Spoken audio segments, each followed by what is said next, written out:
Good morning students, I am Rakesh Kawad from SOS. આજે આપણે ટોપિકની વાત કરવાના છીએ ચેપ્ટર નંબર 6 જનીન વિકૃતિ અને જનીનિક સંકેત. બરાબર, તો આપણે આગળના ચેપ્ટરમાં જીનેટિક્સમાં ભણી ચૂક્યા છીએ કે જનીન વિકૃતિ કોના કારણે થાય. તો આપણે એવું કહેતા હતા કે ઇમ્યુપ્લોઇડી, બરાબર, ઇમ્યુપ્લોઇડીમાં આપણે જોતા હતા જેની અંદર લોપની પ્રોસેસ થતી હતી. અમુક વાર લોપ થતો હોય ને કોઈ રંગસૂત્ર દૂર જતું હોય, કોઈ રંગસૂત્ર એડ થતું હોય, તો આપણે વાત કરવી હોય કે ભાઈ જનીન વિકૃતિ જે છે તો મેસેન્જર આરએનએમાં જે આપણે કોડિંગ હમણાં કીધું કે ભાઈ એમિનો એસિડ બને છે, તો જનીન સંકેત જે બને છે તો જનીન સંકેત કેવી રીતે આખા મેસેન્જર આરએનએમાં થતા હોય. બરાબર, તો કોઈ પણ લખાણ હોય તો લખાણ આખું ચેન્જ થઈ જતું હોય તો એને આપણે જનીન વિકૃતિ કહેવાય. હવે એક સિમ્પલ ઉદાહરણ તમને ચોપડીમાં પણ આપેલું છે, હું એક સિમ્પલ ઉદાહરણ આપું કે ગોડ ઇઝ વેર. બરોબર, આ એમ કહીએ કે ગોડ ઇઝ નો વેર. બરોબર, હવે આમાં આપણે કે એક જનીન સંકેત એડ થયું. બરોબર, એક કોડ કંઈક એડ થયો છે તો હવે હું અહીંયા કંઈક w એડ કરી દઉં તો વાક્ય રચના આની કેવી થઈ જાય? ચેન્જ થઈ જાય. એટલે શું થાય? God is now hair. બરોબર, હવે કોઈ પણ એડ વસ્તુ થતી હોય, હવે આપણે આ તો w એડ થઈ, બરોબર, તોય વાક્ય રચના ચેન્જ થઈ ગઈ. હવે કોઈ વસ્તુ એવી હોય કે હવે w જે છે તો w નીકળી જાય, લોપ થઈ જાય, તોય વાક્ય રચના કેવી થઈ જાય? God is no here. બરોબર, આખી વાક્ય રચના કેવી થઈ ગઈ? વિરુદ્ધ થઈ. બરોબર, તો એને કહેવાય જનીન વિકૃતિ. અને શું કહેવાય? જનીન વિકૃતિ. તો આ જનીન વિકૃતિ અને જનીન સંકેત જે છે, તો જનીન સંકેત તમારા કોઈ પણ મેસેન્જર આરએનએમાં જે કોડિંગ હોય એ કોડિંગની જો અદલાબદલી થઈ જતી હોય, કા કોઈ કોડિંગમાં કોઈ સંકેત લુપ્ત થઈ જતો હોય, ત્યારે આપણે એવું કહી શકીએ કે એ જનીન વિકૃતિ થઈ એવું કહેવાય. બરોબર, હવે આમાં તમે કોઈ એવું કહી નથી ગોડ ઇઝ નો હેર કે બે વાળું ઉદાહરણ આપો. બરોબર, તમે કોઈ પણ આપી શકો. બરોબર, તમારી રીતે. બરોબર, તો આ એક પ્રકારની જે છે એને કહેવાય જનીન વિકૃતિ અને જનીનિક સંકેત. બરોબર, તો જે તમે લોકો ઇમ્યુપ્લોઇડીમાં જે ડીએનએ નો છે આપણે જીનેટિક્સમાં 5મા ચેપ્ટરમાં વાત કરી ગયા હતા, એમાં પણ આ ટોપિક આખો આવી ચૂક્યો છે. બરોબર, કે એક વધે છે અને એક ઘટે છે, પણ પ્રોબ્લેમ ક્યાં આવે છે કે કોઈ પણ જનીન, હવે આપણે એવું કહેતા હતા કે A U G G C C A G U C G C C G U C G U. બરોબર, આવું કંઈક હોય તો આમાંથી કોઈ કાંઈ એક આખો કોડ નીકળી જતો હોય. બરોબર, તો ત્યાં શું થાય? જનીન વિકૃતિ. હવે કોક આ કોડ હોય, હવે આ આપણે ગમે એ લઈ લઈએ છીએ, આમાં કોક પાછો વચ્ચે એડ થઈ ગયો. બરોબર, તો એક પ્રોટીન સંશ્લેષણની પ્રોસેસ જે છે, પ્રોટીન સંશ્લેષણની પ્રોસેસ કઈ રોકાઈ ન જાય. બરોબર, એ તો બનતી જ રહેતી હોય, પણ કોડિંગ શૃંખલા જે છે કેવી થઈ જાય?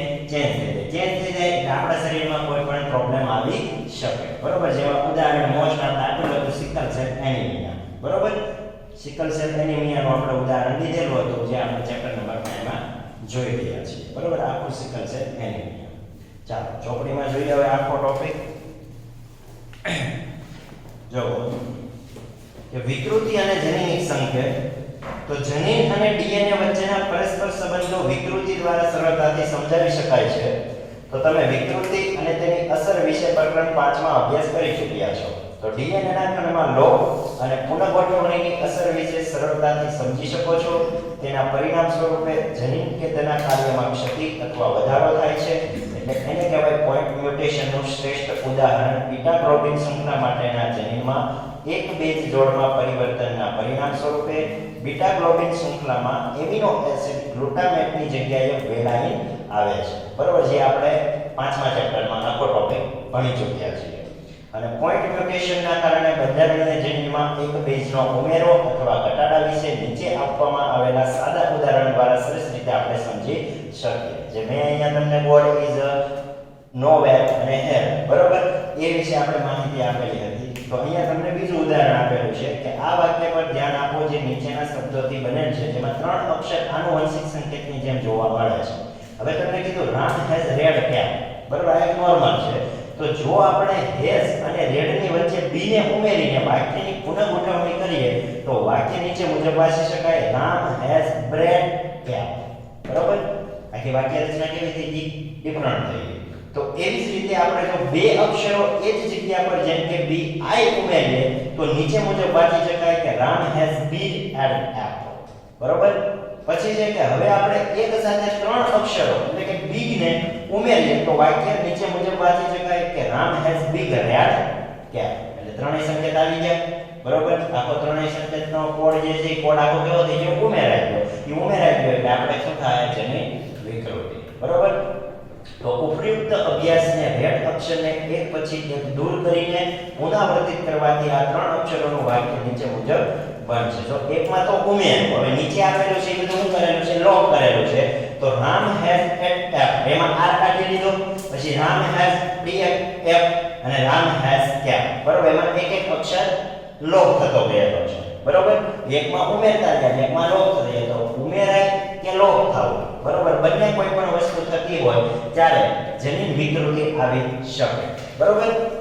ચાલો તો ઉપયુક્ત અભ્યાસ પરથી એ સ્પષ્ટ થાય છે કે એક અથવા બે બેઝના ઉમેરાવાથી અથવા દૂર થવાથી ઉમેરો અથવા દૂર થતા તે સ્થાને રીડિંગ ફ્રેમમાં પરિવર્તન આવે છે. તો ત્રણ અથવા તેના ગુણકમાં બેઝનો ઉમેરો કે દૂર થવાથી એક અથવા તેના ગુણાંકમાં ગુણાંક પ્રમાણે સંકેતોને ઉમેરો કે દૂર થાય છે. જેનાથી એક અથવા ગુણક પ્રમાણે ઘણા બધા એમિનો એસિડનો ઉમેરો અથવા દૂર થાય છે. જ્યાંથી આ સ્થાનથી આગળની તરફ રીડિંગ ફ્રેમમાં કોઈ પરિવર્તન આવતું નથી. જો કે આવી વિકૃતિને ફ્રેમ શિફ્ટ ઇન્સર્ટ્સ અથવા લોપ વિકૃતિ તરીકે ઓળખવામાં આવે છે. ત્યાં અંડરલાઈન કરી દેજો. અને આ આનુવંશિક આધાર પ્રમાણે સંકેતો ત્રિઅક્ષરી હોય છે અને તે સરળ ક્રમમાં વચાય છે. બરોબર. તો આ એક નોર્મલ ટોપિક એક હતો નાનો અમથો જે આપણે ચેપ્ટર નંબર 5 માં ભણી ચૂક્યા છે. બરોબર. એની જ વાત કરેલી છે પણ અહીંયા એવી કીધેલી છે કે જે આ સંકેત જે છે આ બધા એ સંકેતમાં કંઈ પણ લોપ થતો હોય કે ઉમેરાતું હોય તો આપણે એનું પ્રયોગ થઈ શકે. બરોબર. ચાલો પછીનો ટોપિક છે ટીઆરએનએ અનુકૂલક અણુ.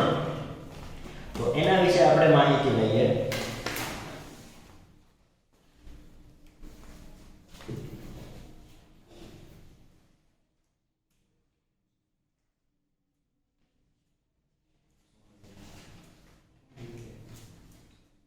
ટીઆરએનએ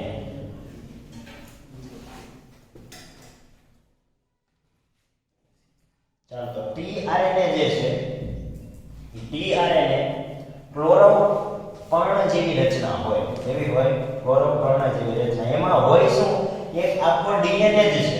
બરોબર. અને ડીએનએ જે ટીઆરએનએ જેવો કંઈક દેખાતો હોય એટલે ટી જેવો દેખાતો હોય તો કંઈક આવી રચના બનતી હોય.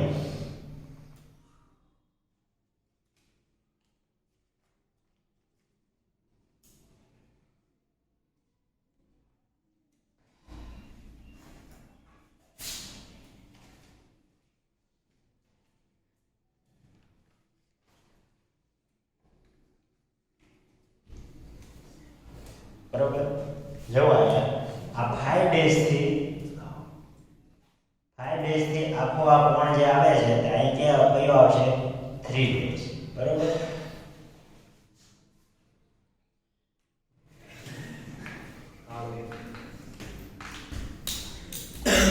ચાલો આ 5 ડેઝ થી 3 ડેઝ નો કોણ બને છે. બરોબર. તો એક વસ્તુ યાદ રાખો ટીઆરએનએ હોય ને ત્યારે એનો એન્ડિંગ કોડ હોય ને ત્યારે ઈ સી અને એ પ્રમાણે હોય. બરોબર. હવે ટીઆરએનએ માં અહીં તમને 3 લૂપ જોવા મળે છે. બરોબર.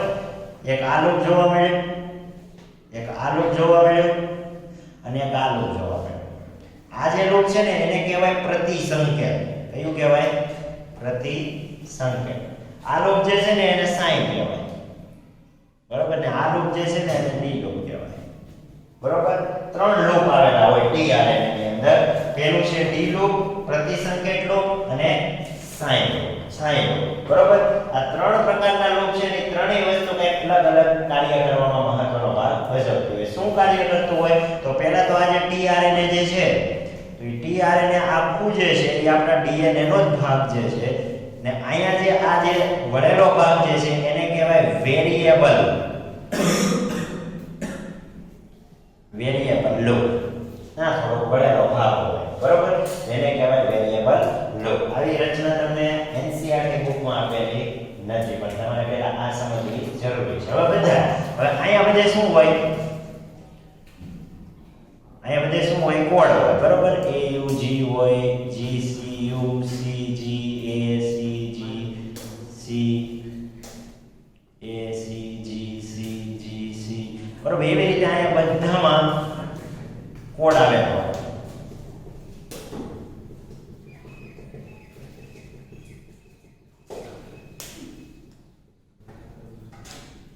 આવી રીતે બરોબર અને લાસ્ટમાં જે 3 ડેઝ નો છેડો છે ત્યાં તમારે આ એક ખાસ યાદ રાખવાનું છે એક્ઝામમાં ઘણીવાર પૂછે છે નીટમાં CCA પ્રકાર બરોબર લાસ્ટ કોડિંગ જે હોય TRN ની અંદર એટલે પેલો જે કોડ કહે છે પેલો કોડ કયો હશે AUG વાળો હોય પેલો કોડ કયો હશે AUG વાળો બરોબર હવે જો અહીંયા પ્રતિસંકેત હોય ને તો પ્રતિસંકેતની અંદર અહીંયા 3 કોડ આપેલા હોય બરોબર આ 3 કોડ આપેલા છે એમાં કયો હશે UAC કયો હશે UAC બરોબર તો UAC હોય હવે જો આખું tRNA જે છે આ બરોબર tRNA નું કામ શું હોય તો સૌપ્રથમ પહેલા આ પ્રતિસંકેત જે છે પ્રતિસંકેત કોની પાસેથી લેશે મેસેન્જર RNA પાસેથી કોની પાસેથી લેશે મેસેન્જર RNA અહીંયા હું ડ્રો કરી દઉં છું મેસેન્જર RNA બરોબર હવે મેસેન્જર RNA કરું છું એટલે અહીંથી બધા કોડ સ્ટાર્ટ થાય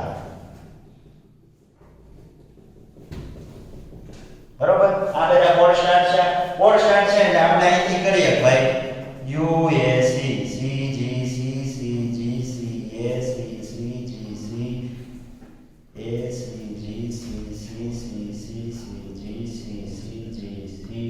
CC CCG બરાબર આવું આપણે લૂપ છે મતલબ મેસેન્જર RNA છે હવે મેસેન્જર RNA શું કરશે સૌપ્રથમ મેસેન્જર RNA માં આ tRNA જે છે tRNA નો પ્રતિસંકેત જે છે એ કોઈ પણ આ એક કોડને રીડ કરશે બરોબર એટલે એ કોડ રીડ ક્યાં કરે શરૂઆતથી ન જ કરે એટલે અહીંથી ન જ કરે બરોબર તો અહીંયા શરૂઆતથી લૂપ કરે એટલે અહીંયા શું UAC છે એટલે અહીંયા જો UAC આવ્યો બરોબર UAC આવ્યો તો આવડો એનો પ્રતિઅંકન બનાવશે તો આનું U નું શું થાય A થાય એનું શું થાય U થાય C નું શું થાય G થાય પેલો કોડ કયો બન્યો AUG એટલે એ કયો બન્યો આપણો મિથિયોનિનનો બન્યો તો બસ આ પેલો કોડ બન્યો મિથિયોનિનનો બન્યો એટલે આ સાઇન લૂપ જે છે એ એમિનો એસિડ નું બનાવવાનું સ્ટાર્ટ કરશે શું કરશે એમિનો એસિડ બનાવવાનું સ્ટાર્ટ કરશે આ ભાઈ બધી શક્તિ આપ્યા કરશે બરોબર ફિનાઇલ મિથિયોનિન જે છે એની આખી શક્તિ પ્રદાન કરશે એટલે ATP વપરાશે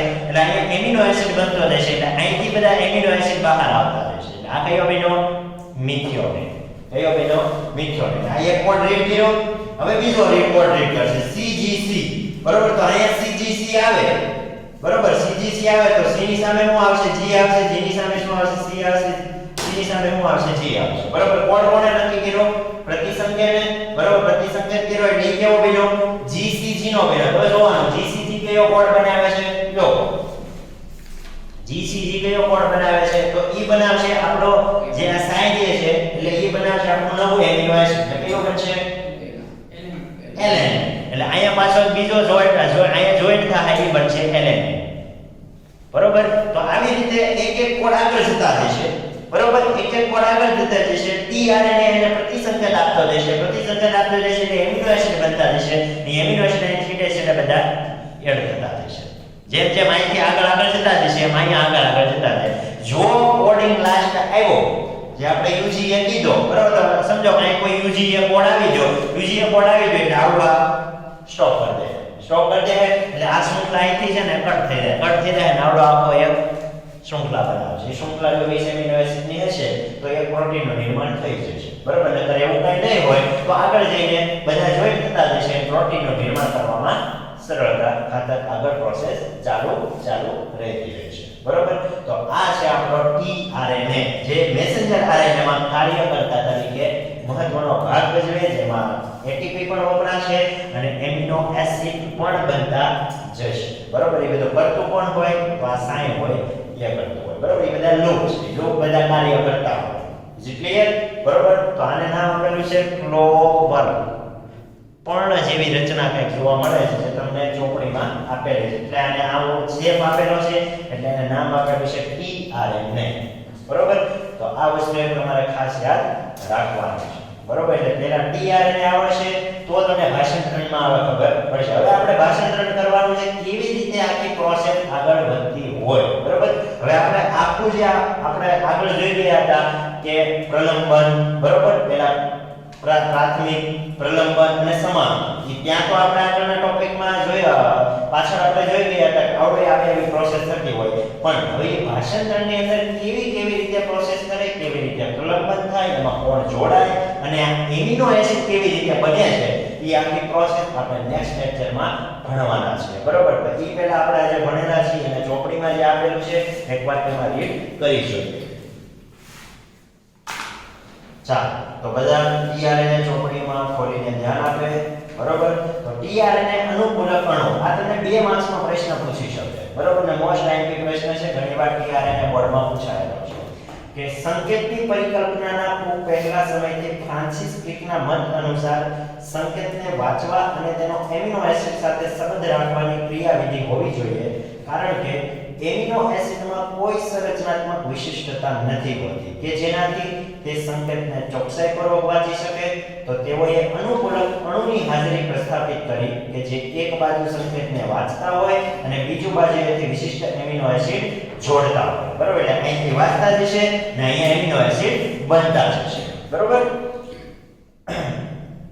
અને tRNA જેને સોલ્યુબલ RNA પણ કહે છે કે જેના વિશે જાણકારી આનુવંશિક સંકેતની શોધ પહેલા હતી, છતાં પણ તેની અનુકૂલક અણુ સ્વરૂપ તરીકે ઘણા સમય પછી જાણકારી પ્રાપ્ત થઈ અને tRNA માં એક પ્રતિસંકેત લૂપ જોવા મળે છે જ્યાં સંકેતના પૂરક બેઝ આવેલા હોય છે અને તેમાં એમિનો એસિડનો સ્વીકાર્ય છેડો આવેલો હોય છે, જે આપણો આવડો છે. બરોબર, એટલે આ કોડ જે છે અહીંથી રીડ કરતો જશે એટલે એ વસ્તુ બધી અહીંયા બનતી જશે. એટલે ઈ કોડ બને એટલે એમાં પાછો ઉપરથી આખો એમિનો એસિડ તૈયાર થતો જશે.